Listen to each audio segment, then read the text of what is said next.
Hi అండి, అందరికీ నమస్తే. ఈరోజైతే పర్ఫెక్ట్గా ఎగ్ దోశని ఉల్లికారం వేసుకొని అసలు సూపర్ స్పైసీగా సూపర్ టేస్టీగా ఎలా ప్రిపేర్ చేసుకోవాలో చూపిస్తాను. ఒకసారి చూసేయండి. ఇదైతే తిరుపతిలో చాలా ఫేమస్ అండి, సూపర్గా ఉంటుంది. ఒకసారి ట్రై చేయండి. దీనికోసం ఒక 2 ఉల్లిపాయలు, ఒక 2 టమాటాలని కట్ చేసి పెట్టుకోండి. కొన్ని వెల్లుల్లి రెబ్బలు కూడా తీసి పక్కన పెట్టుకోండి. ఇప్పుడు వీటన్నిటిని మిక్సీ జార్లో వేసుకోవాలి. ఇందులోనే ఇప్పుడు మీ కారానికి తగ్గట్టుగా ఒక 2 టేబుల్ స్పూన్ల కారం వేసుకోండి. కారం ఎక్కువగా ఉంటేనే బాగుంటుందండి. ఇప్పుడు రుచికి సరిపడా ఉప్పు వేసి కాస్త నీళ్లు వేసుకొని మెత్తగా గ్రైండ్ చేసుకోండి. తర్వాత ఈ కారంకి పోపు వేసుకోవాలి. స్టవ్ పైన కడాయి పెట్టుకుని ఒక 2 టేబుల్ స్పూన్ల ఆయిల్, కొంచెం ఆవాలు, కొంచెం శనగపప్పు, కొంచెం జీలకర్ర, ఇంకా కరివేపాకు వేసుకొని ఈ కారంకి పోపు వేసుకొని ఒక 5 నుంచి 6 నిమిషాల పాటు పచ్చివాసన పోయే వరకు ఉడికించుకోవాలి. ఇడ్లీ దోశలో కూడా ఈ కారం ఎక్సలెంట్గా ఉంటుందండి, తప్పకుండా ట్రై చేయండి.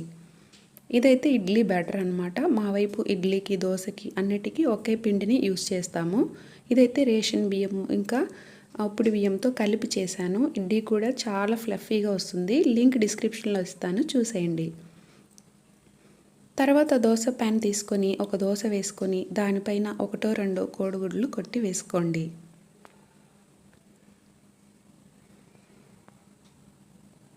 ఇలా గుడ్లు వేశాక మనం ముందుగా ప్రిపేర్ చేసి పెట్టుకున్న ఈ ఉల్లి కారంని ఇందులో వేసుకొని ఆ ఎగ్ కారం బాగా మిక్స్ అయ్యే విధంగా దోశ మొత్తం స్ప్రెడ్ చేసుకోండి.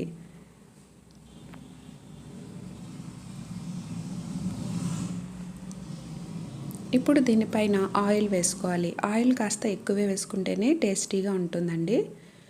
తర్వాత ఇంకొక వైపుకి టర్న్ చేసుకొని ఒక 2 నిమిషాల పాటు ఉంచుకోవాలి. ఎక్కువసేపు ఉడికించకూడదు. తర్వాత ఇంకా సర్వింగ్ ప్లేట్లోకి తీసుకోవడమే. దీంట్లోకి గట్టి చట్నీ ఇంకా కారంతో సర్వ్ చేసుకుంటే ఎక్సలెంట్గా ఉంటుంది. తప్పకుండా ట్రై చేసి ఎలా వచ్చిందో కామెంట్ సెక్షన్లో చెప్పండి.